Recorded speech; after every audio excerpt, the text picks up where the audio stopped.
Descubrí que mi esposa y mi hermano llevaban 8 años siendo amantes y planeaban dejarme en la ruina. Fingí ceguera total durante 14 meses para orquestar la venganza financiera, legal y psicológica más devastadora de la historia. El brillo azul de la pantalla del iPad iluminaba el lado izquierdo de mi rostro, proyectando sombras alargadas contra la pared del dormitorio. Eran las 3:14 de la madrugada de un martes cualquiera, o al menos, ese fue el último minuto de mi vida anterior. El aire de la habitación estaba espeso, cargado con el sonido rítmico y tranquilo de la respiración de Elena. Mi esposa. La mujer con la que había compartido 10 años de mi vida, una casa, 2 hijos y lo que yo, en mi infinita y patética ingenuidad, consideraba un amor inquebrantable.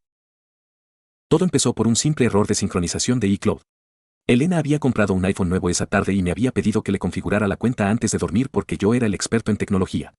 Lo dejé cargando en la mesa de noche. A las 3 de la mañana, la pantalla se encendió con un leve zumbido. Una notificación silenciosa.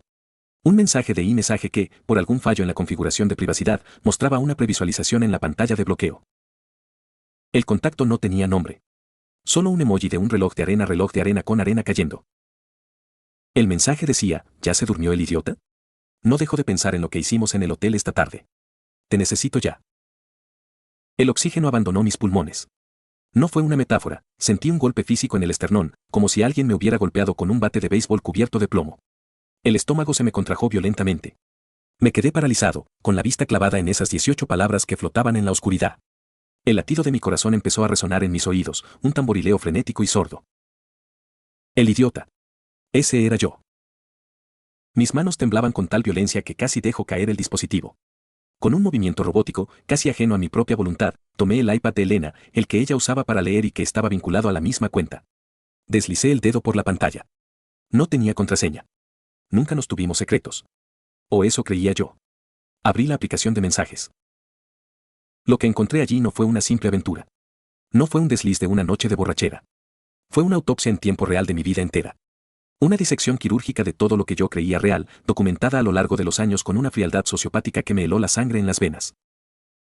El número no estaba registrado con un nombre, pero no hacía falta. Conocía ese número de memoria. Lo había marcado miles de veces desde que era un niño. Era el número de mi hermano mayor, Carlos. Empecé a leer.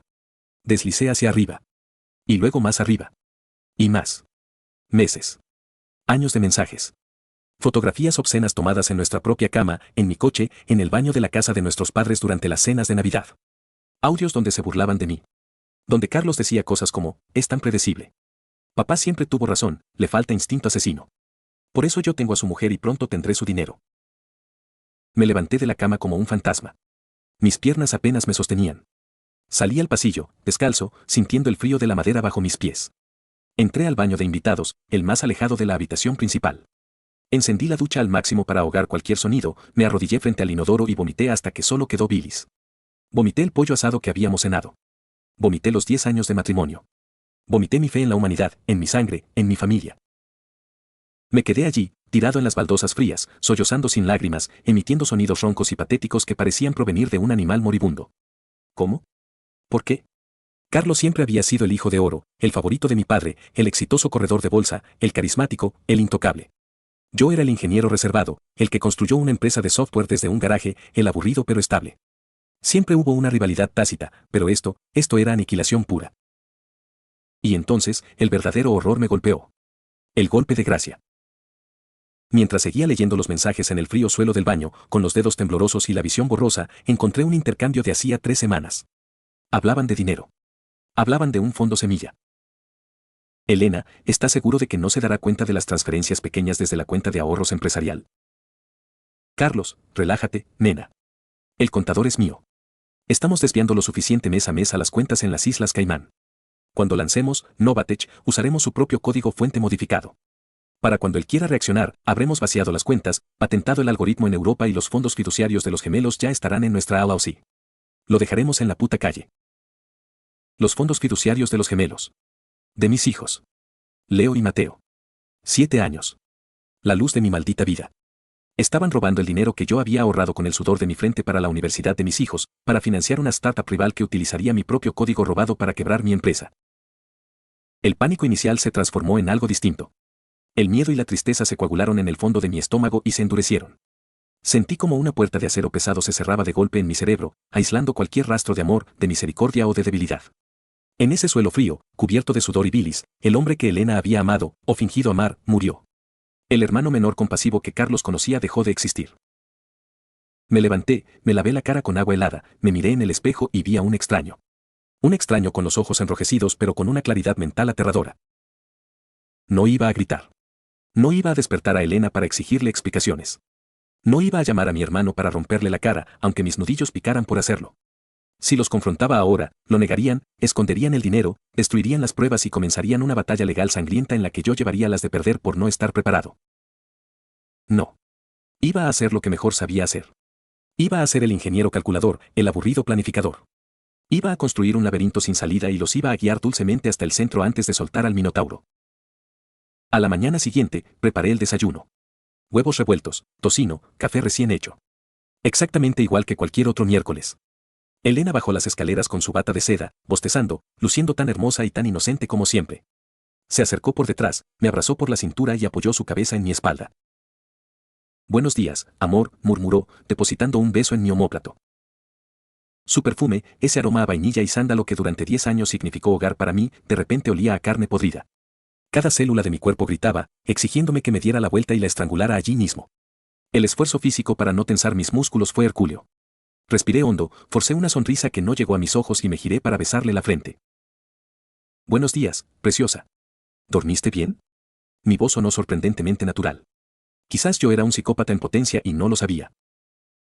De maravilla. Aunque el iPad nuevo se desconectó, qué raro, dijo, sirviéndose café. Oh, sí. Lo arreglé esta mañana temprano. Problemas con los servidores de Apple, ya sabes. Todo listo. Durante el desayuno, vi bajar a los gemelos. Leo con su pijama de dinosaurios y Mateo frotándose los ojos. Corrieron a abrazarme. Papá, papá. Los levanté en el aire, sintiendo el peso de sus pequeños cuerpos, oliendo el champú de lavanda en sus cabezas. Y entonces, mientras lo sostenía, un pensamiento intrusivo y venenoso cruzó mi mente. Un pensamiento nacido de la matemática pura y maldita. Carlos y Elena llevaban 8 años viéndose. Los gemelos tenían 7. La bilis volvió a subir por mi garganta. Los abracé un poco más fuerte de lo normal, cerrando los ojos para evitar que las lágrimas cayeran. Fueran de quien fueran biológicamente, eran míos. Yo les había enseñado a caminar, yo había pasado noches en vela bajándoles la fiebre, yo les había curado las rodillas raspadas. Nadie me los iba a quitar. Especialmente no ese par de parásitos. Esa misma tarde, salí temprano de la oficina. Oficialmente, tenía una reunión con inversores. En realidad, estaba sentado en un diner grasiento a las afueras de la ciudad, frente a un hombre llamado Héctor. Héctor era un ex investigador privado que trabajaba para firmas de abogados corporativos. Tenía la nariz rota en al menos 3 lugares, voz de haber fumado grava toda su vida y una reputación de ser absolutamente letal y discreto.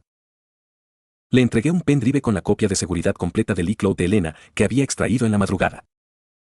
Quiero saberlo todo, le dije, deslizando un sobre manila con $10,000 en efectivo sobre la mesa de formica pegajosa. Cuentas bancarias ocultas, sociedades fantasma en paraísos fiscales, correos electrónicos encriptados, registros de propiedades, viajes no reportados. Y quiero vigilancia 24/7 sobre ambos. Quiero saber cuántas veces respiran al día. Héctor pesó el sobre en su mano, miró mi rostro impenetrable y asintió lentamente. Esto tomará tiempo. Si están desviando fondos corporativos, el rastro de papel será complejo. Necesitarás al menos 6 meses para tener un caso hermético frente al FBI por fraude electrónico y evasión fiscal, sin contar el proceso de divorcio. Tengo tiempo, mentí. Cada segundo me quemaba por dentro, pero asentí. Y hay algo más. Saqué 2 bolsitas herméticas. En una había cabellos de Leo y Mateo tomados de sus cepillos. En la otra, cabellos de Elena de su almohada. Y en una tercera, un vaso de cristal del que mi hermano había bebido whisky el fin de semana anterior, cuidadosamente envuelto. Necesito pruebas de ADN. Máxima discreción. Ibas a un laboratorio privado fuera del estado. Héctor arqueó una ceja, comprendiendo inmediatamente la profundidad de la tragedia, pero no dijo nada. Se guardó las bolsas en el bolsillo interior de su chaqueta de cuero. Los siguientes meses fueron un infierno psicológico que no le desearía a mi peor enemigo. Imaginen tener que sonreírle a la mujer que está planeando su destrucción financiera mientras se acuesta con su hermano. Imaginen tener que organizar parrilladas familiares los domingos, ver a Carlos entrar por la puerta con una botella de vino caro, estrechar su mano, sentir su palmada condescendiente en la espalda y escucharle decir, hermanito, estás trabajando demasiado, te ves cansado. Deberías tomarte unas vacaciones con Elena. Yo le sonreía, le servía una cerveza y le decía, tienes razón, Carlos. Pero estamos a punto de lanzar un nuevo módulo de software. Es algo revolucionario. Si todo sale bien, podríamos duplicar la valoración de la empresa. Era como tragar vidrio molido todos los días y fingir que era azúcar. Pero cada vez que sentía que iba a explotar, cada vez que la furia amenazaba con rasgar mi máscara, pensaba en el plan. A las 3 semanas, llegaron los resultados del ADN. Héctor me citó en el mismo diner. Empujó un sobre blanco sellado por la mesa. Estuvimos en silencio durante 2 minutos. El zumbido de los fluorescentes del techo parecía ensordecedor. Finalmente, con dedos rígidos, abrí el sobre. Probabilidad de paternidad, yo y los gemelos 0.0%. Probabilidad de paternidad, Carlos y los gemelos 99.98%. Me quedé mirando los números hasta que se desenfocaron. Todo se volvió negro en las esquinas de mi visión. Un pitido agudo se instaló en mis oídos. Mi vida entera era una mentira colosal, un castillo de naipes construido sobre un vertedero de traición y podredumbre. Mi hermano no solo me había robado a mi esposa y mi dinero. Me había robado mi descendencia. Me había convertido en el cuidador no remunerado de su propia familia secreta. Héctor me puso una mano áspera en el hombro. Si quieres que le rompa las 2 piernas, el servicio va incluido en la tarifa. Solté una carcajada seca, sin humor, que sonó como un cristal rompiéndose. No. Las piernas sanan. Quiero que suplique por estar muerto y no tenga el dinero ni para comprar la soga. Ese día me reuní con Silvia, la abogada matrimonialista y corporativa más despiadada del país. Cobraba $1000 la hora y valía cada maldito centavo. Era una mujer de hielo, impecablemente vestida, que me escuchó en silencio mientras Héctor exponía las pruebas de fraude financiero, adulterio, desfalco y robo de propiedad intelectual. Es un plan ambicioso de su parte, dijo Silvia, ajustándose las gafas de montura de Carey. Tu hermano y tu esposa han creado una LLC en Delaware llamada Novatech. Están utilizando a tu contador, un tal Roberto Gómez, para falsificar los libros y desviar aproximadamente el 15% de tus ingresos trimestrales a cuentas en el extranjero. Además, tu hermano ha solicitado líneas de crédito personales usando tu casa como aval colateral mediante firmas falsificadas de tu esposa. ¿Qué hacemos? Pregunté, mi voz fría y clínica. Ya no había emoción. Solo táctica. Si los confrontas ahora, recuperaremos parte del dinero, pero habrá un litigio largo. Carlos podría esconderse tras corporaciones fantasma, declararse en bancarrota, y Elena argumentará que merece el 50% de tus bienes gananciales, arrastrando la custodia de los niños en el fango. El hecho de que no seas el padre biológico es peligroso. Un juez conservador podría darle la custodia completa a Elena y a Carlos si él reclama la paternidad, dejándote a ti pagando manutención infantil por niños que no son tuyos. Sentí un vértigo espantoso. ¿Pagarle a mi hermano manutención por sus propios hijos bastardos? Nunca. ¿Cuál es la alternativa? Pregunté. Silvia sonrió. Fue una sonrisa aterradora. Los dejamos seguir robando. Es más, los animamos a que se endeuden hasta el cuello. Vamos a reestructurar toda tu empresa en secreto. Crearemos un holding matriz en un fideicomiso ciego irrevocable en un paraíso fiscal que no coopere con las cortes locales, a nombre de tu madre antes de que falleciera, donde tú eres solo un administrador asalariado. Paralelamente, dejaremos que Carlos y Elena financien Novatech. De hecho, vas a dejar, casualmente, en tu escritorio planos de una arquitectura de software falsa. Algo brillante en la superficie, pero plagado de código defectuoso y violaciones de patentes internacionales. Héctor intervino. Dejaremos que roben el código falso. Que busquen inversores reales. Cuando lancen, estarán ofreciendo un producto robado, ilegal y que no funciona. Y justo el día que lancen y firmen con sus inversores principales, concluyó Silvia, te divorcias, los demandas por robo de propiedad intelectual corporativa a nivel federal, reportas el desfalco al FBI y al IRS, y revelamos la prueba de paternidad. Como Elena estará enfrentando cargos por fraude criminal continuado, pediremos que se la declare madre inhabilitada. Si Carlos está en la cárcel por fraude de valores y desfalco corporativo, perderá sus derechos parentales automáticamente. Y tú te quedas con los niños por adopción legal plena como su único referente paterno válido. El plan era nuclear. Era arrasar con la ciudad entera para matar a 2 ratas. Me encantó. Los siguientes meses fueron una clase magistral de guerra psicológica. Actué como el esposo perfecto y el hermano tonto. Empecé a llegar a casa hablando efusivamente sobre un nuevo proyecto secreto en mi empresa, el Proyecto Ícaro. Decía que era un algoritmo de predicción de mercados que revolucionaría Wall Street. Veía cómo los ojos de Elena brillaban de pura avaricia. Esa misma noche, la escuchaba a escondidas en el baño, enviando audios frenéticos a Carlos. Aseguré de dejar mi maletín sin seguro en el estudio. Dentro, había memorias USB encriptadas con contraseñas absurdamente fáciles, como el cumpleaños de Elena. En esas USB, mis ingenieros de confianza, a los que había tenido que meter en el secreto bajo estrictos acuerdos de confidencialidad, habían plantado el código falso. Era una obra de arte del sabotaje, 90% del código parecía revolucionario, pero el 10% restante contenía vulnerabilidades de día cero que harían colapsar cualquier sistema que lo integrara, además de estar registrado con marcas de agua digitales rastreables directamente a mi empresa matriz. Y mordieron el anzuelo. Vaya si lo mordieron. Héctor me reportaba semanalmente. Carlos estaba eufórico. Estaba convenciendo a amigos suyos, tipos de clase alta de su club de campo, de que invirtieran millones en Novatech, basándose en simulaciones que él había falsificado usando mi código trampa. Para financiar la producción y las campañas de marketing ocultas, Carlos necesitaba más liquidez. Aquí fue donde di mi golpe maestro. En una barbacoa familiar, me llevé a Carlos aparte, con una cerveza en la mano y fingiendo preocupación. Hermano, necesito un favor, le dije, luciendo abatido. La empresa está en un cuello de botella por el desarrollo de Ícaro. Los bancos no me prestan más por el riesgo. Necesito liquidez rápida para terminar el desarrollo. Si tú y Elena me prestan, no sé, $500,000, hipotecando sus propiedades a mi nombre temporalmente, les garantizo un retorno del 300% en 6 meses. Les daría opciones de compra de acciones preferentes de mi empresa. Carlos intentó ocultar su sonrisa depredadora tomando un trago largo de cerveza. Pensó que me tenía arrinconado. Pensó que si él me prestaba ese dinero, que irónicamente era dinero que ya me habían robado y lavado, él tendría un derecho legal, un bien, sobre mi empresa justo antes de que él mismo lanzara la empresa rival para hundirme. Sabes que haría lo que fuera por ti, hermanito, dijo, poniéndome una mano condescendiente en el hombro. Hablaré con mis contactos financieros. Hipotecaré mi casa de verano si es necesario. Elena seguramente estará de acuerdo en firmar los papeles. Por supuesto que estuvo de acuerdo. Elena firmó un acuerdo postnupcial disfrazado de documento de protección de activos ante inversores que Silvia había redactado con lenguaje legal tan denso y convoluto que ni el propio diablo podría desenredarlo. En la práctica, Elena renunciaba a cualquier reclamo sobre mi empresa y mis bienes personales a cambio de unas acciones en una subsidiaria vacía que yo había creado a propósito. Estaban tan ciegos por la codicia, tan seguros de que iban a hundirme y escapar juntos con millones, que no contrataron a un abogado externo para revisar las 100 páginas del documento. Llegó el mes 14. Había perdido 15 kilos. No dormía más de 3 horas por noche. Mi cabello tenía mechones grises que antes no estaban. El estrés de mantener la mentira, de abrazar a los niños sabiendo la monstruosidad que su madre biológica estaba haciendo, de besar los labios de la mujer que me deseaba la ruina absoluta, me había pasado factura. Pero la maquinaria estaba lista. Cada engranaje estaba engrasado con pruebas irrefutables. Cada escotilla de escape estaba cerrada y soldada.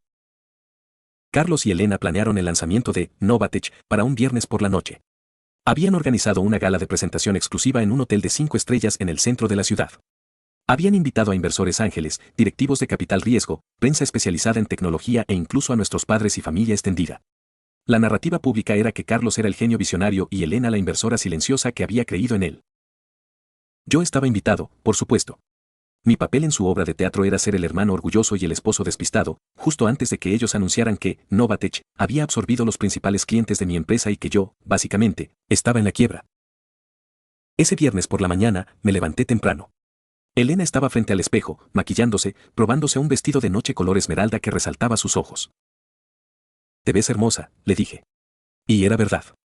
Era una víbora preciosa. Gracias, mi amor, sonrió a través del espejo. Estoy tan nerviosa por Carlos. Se ha esforzado mucho en esto. Deberías estar orgulloso de él. Oh, no tienes idea de lo orgulloso que estoy, respondí, ajustándome la corbata frente a ella. Va a ser una noche inolvidable.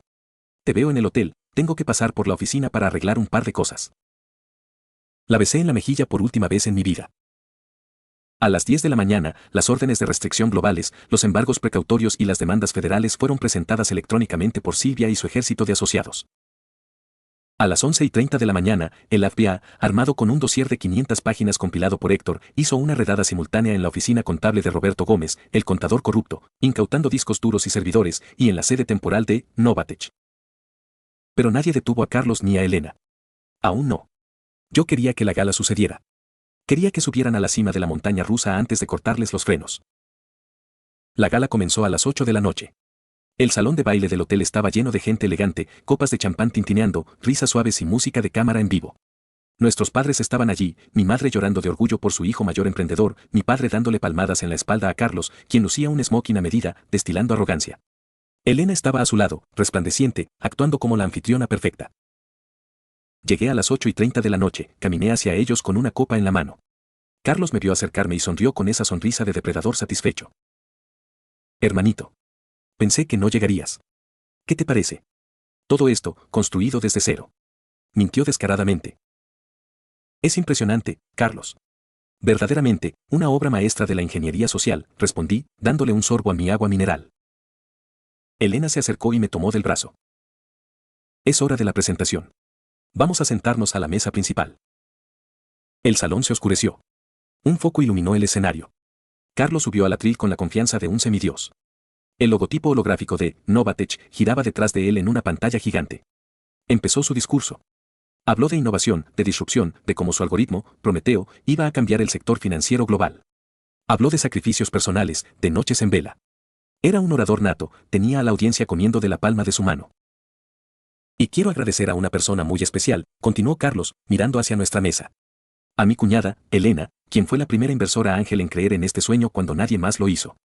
Y por supuesto, a mi hermano menor, de quien he aprendido tanto sobre lo que no se debe hacer en los negocios. Risas educadas en la audiencia. Mi padre asintió, aprobando la broma condescendiente. Carlos levantó un control remoto. Señoras y señores, les presento a Prometeo. La primera simulación en vivo del algoritmo. Presionó el botón.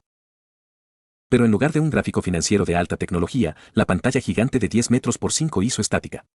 Hubo un chirrido agudo en los altavoces que hizo que los invitados se taparan los oídos. Y entonces, la pantalla se encendió de nuevo. No apareció un código. Apareció un documento. Un PDF ampliado al 1000%. Era la primera página de una demanda federal, Estados Unidos de América vs. Carlos, mi apellido, y Elena, su apellido de soltera. Cargos, fraude electrónico, lavado de activos, evasión fiscal, conspiración y robo de propiedad intelectual. Un murmullo de confusión atravesó la sala. Carlos golpeó el control remoto, frenético, el pánico rompiendo su fachada por primera vez en su vida. Apaguen esto. Hay un problema técnico. Corten el proyector. Gritó al equipo de audiovisuales. Pero el equipo de audiovisuales no estaba allí. Estaba Héctor, en la cabina de control, bloqueando la puerta con una silla y operando la computadora con una sonrisa torcida. La imagen cambió de nuevo. Esta vez no fue un documento legal. Fue un extracto bancario proyectado en tamaño colosal, mostrando transferencias desde la cuenta de ahorros empresarial de mi compañía hacia las cuentas offshore de Novatech, con la firma falsificada de Carlos y la autorización notariada por Elena. Decenas de transferencias. Millones de dólares. Subtitulado en rojo neón decía, fondos iniciales de Novatech, dinero desfalcado. La sala quedó en un silencio sepulcral. Los inversores empezaron a murmurar en tonos urgentes, sacando sus teléfonos móviles. Mi padre se levantó de su silla, pálido como el papel. La imagen volvió a cambiar. Esta vez fue una captura de pantalla de iMessage. La misma que había visto hace 14 meses. ¿Ya se durmió el idiota? No dejo de pensar en lo que hicimos en el hotel esta tarde. Te necesito ya. Y luego un audio, reproduciéndose a través del sistema de sonido Dolby Surround del salón para que las 300 personas presentes lo escucharan con perfecta claridad. La voz de Elena, jadeante, diciendo, es tan patético. Sigue creyendo que los gemelos son suyos. Dios, Carlos, eres tan superior a él en todo. El vaso de cristal que mi madre sostenía se resbaló de sus manos y se hizo añicos contra el suelo de mármol. El sonido fue como un disparo en el silencio de la sala. Elena, sentada a mi lado, emitió un grito ahogado. Se llevó las manos a la boca, sus ojos desorbitados, mirándome con puro terror. Temblaba tan violentamente que los cubiertos de la mesa tintinearon. Me levanté lentamente, arreglándome el saco. El silencio era absoluto. Caminé tranquilamente hacia el centro del escenario, subí las escaleras y me paré junto a un Carlos que estaba literalmente paralizado, sudando a mares, con la boca abierta buscando aire como un pez fuera del agua. Le quité el micrófono de la mano. Buenas noches a todos, dije, mi voz calmada y letalmente fría, resonando en cada rincón del inmenso salón. Espero que estén disfrutando del champán. Lo están pagando ustedes con sus fondos de inversión, porque mi querido hermano y mi esposa no tienen un centavo a su nombre. Miré a la audiencia. Las caras de los inversores eran cuadros de pánico. Los periodistas estaban grabando todo con sus teléfonos, frenéticos. El algoritmo Prometeo que les acaban de presentar es un plagio del código fuente de mi empresa. Pero no se preocupen por invertir, porque el código que robaron es intencionalmente defectuoso y acaba de enviar un troyano a los servidores principales de Novatech, borrando las bases de datos encriptadas y reportando la infracción directamente al Departamento de Ciberseguridad de la FBI. Me volví hacia Carlos. Se le aflojaron las rodillas y tuvo que apoyarse en el atril. Hace 14 meses descubrí que te estabas follando a mi mujer y que mis hijos eran tuyos. Hace 14 meses descubrí que planeaban dejarme en la quiebra. Y durante cada uno de esos 426 días, te dejé creer que eras el hombre más inteligente de la habitación. Carlos intentó hablar, pero solo salió un balbuceo incoherente. No, esto es un error, papá, dile. Miró hacia nuestro padre en busca de ayuda. Mi padre le dio la espalda, llevándose a mi madre que lloraba histéricamente hacia la salida. Bajé del escenario y caminé hacia la mesa principal, donde Elena estaba intentando huir, pero sus piernas no le respondían. Cuando me acerqué, se arrodilló frente a mí, importándole una mierda su vestido de diseñador, en medio de todos los presentes. Amor, por favor. Fue un error. Él me manipuló, te lo juro. Todo es mentira, las pruebas son falsas. Piensa en los niños. Lloraba a gritos, el rímel corriendo por sus mejillas manchando su rostro perfecto de negro. Metí la mano en el bolsillo interior de mi saco, saqué un sobre grueso, pesado, y lo dejé caer suavemente en su regazo. Ahí están los papeles del divorcio, la demanda por fraude, la orden de desalojo de nuestra casa efectiva de inmediato, y la demanda federal por desfalco corporativo, dije sin alzar la voz, pero asegurándome de que me escuchara perfectamente. Y no te atrevas a mencionar a los niños. Ya he iniciado el proceso legal para despojarte de todos tus derechos parentales basándome en tus crímenes financieros y negligencia moral. Yo soy el único padre que han conocido, y la única persona que va a protegerlos de parásitos como ustedes dos. Las puertas principales del salón de baile se abrieron de golpe. 2 docenas de agentes federales y policías locales entraron en perfecta formación táctica. Carlos, apellido, y Elena, apellido. Gritó el agente al mando. Manos donde podamos verlas. Tienen derecho a guardar silencio. El caos estalló. Los inversores corrían hacia la salida intentando evitar a la prensa que ya estaba transmitiendo en vivo. Carlos intentó correr hacia las cocinas, pero un agente lo placó contra una mesa de buffet, enviando bandejas de salmón ahumado y caviar por los aires. Lo esposaron boca abajo, con la cara aplastada contra el suelo manchado de comida. Elena gritaba, pataleaba y me suplicaba mientras 2 agentes la levantaban en vilo y le ponían las esposas de acero sobre las delicadas mangas de su vestido esmeralda. Me quedé allí, en medio de la tormenta, bebiendo mi agua mineral. Observé cómo los sacaban a rastras, humillados, destruidos, despojados de cada onza de dignidad y poder que creían tener. No sentí alegría. No sentí el éxtasis triunfal que uno ve en las películas. Sentí un vacío frío, oscuro y absolutamente pacífico. La cirugía había terminado. El cáncer había sido extirpado. Esa noche, llegué a mi casa, donde la niñera estaba cuidando a los gemelos. Pagué a la niñera el doble de su tarifa y la despedí. Subí a la habitación de los niños. Estaban durmiendo, abrazados a sus peluches. Me senté en el suelo, entre las 2 camas, y por primera vez en 14 meses, la represa emocional se rompió. Lloré. Lloré hasta que me dolió la garganta, lloré por el matrimonio perdido, por la inocencia masacrada, por la traición de la sangre. Pero mientras miraba a esos 2 niños, supe que había ganado la única guerra que importaba. El epílogo de esta historia es brutalmente burocrático. Carlos se enfrentó a cargos federales masivos. Los inversores lo demandaron colectivamente, liquidando cualquier activo que le quedaba, incluyendo la casa de sus sueños y sus autos deportivos. El estrés hizo que se volviera en contra de Elena durante los interrogatorios, tratando de culparla de ser el cerebro financiero de la operación. Ella hizo lo mismo, revelando aún más cuentas ocultas que incriminaron a Carlos por evasión de impuestos en primer grado. Terminaron destrozándose mutuamente en las cortes. Carlos fue sentenciado a 12 años en una prisión federal de seguridad media, sin posibilidad de libertad condicional anticipada. Perdió todo contacto con la familia. Mis padres, devastados por la vergüenza, se mudaron a otro estado. Elena evitó la cárcel aceptando un trato con la fiscalía a cambio de testificar contra Carlos y el contador. A cambio, recibió 5 años de libertad condicional, cientos de miles de dólares en multas restitutorias y la ruina social y laboral absoluta. Nadie contrata a una criminal convicta por fraude corporativo. La última vez que supe de ella, estaba viviendo en un parque de caravanas, trabajando turnos dobles limpiando habitaciones de motel de carretera para intentar pagar el 10% de su deuda fiscal al IRS. El juez de familia, horrorizado por la magnitud del complot y viendo el peligro inminente de que una madre estafadora usara a los niños como rehenes financieros, falló a mi favor. Firmó una orden de terminación de derechos parentales para ambos padres biológicos y aprobó mi adopción completa y legal. Soy el único tutor de los gemelos ante los ojos de Dios y de la ley. Mi empresa, ahora blindada en un fideicomiso inexpugnable, lanzó el verdadero algoritmo 1 año después. Nuestra valoración se triplicó. Tengo más dinero del que podré gastar en 3 vidas. Hoy, un domingo soleado, estoy sentado en el porche de nuestra nueva casa frente al lago, muy lejos de la ciudad donde ocurrió todo. Leo y Mateo están en el jardín, persiguiendo al Golden Retriever que les regalé por su 9º cumpleaños. Me llaman papá, porque eso es lo que soy. La sangre no hace a la familia, la lealtad, el amor y la protección sí.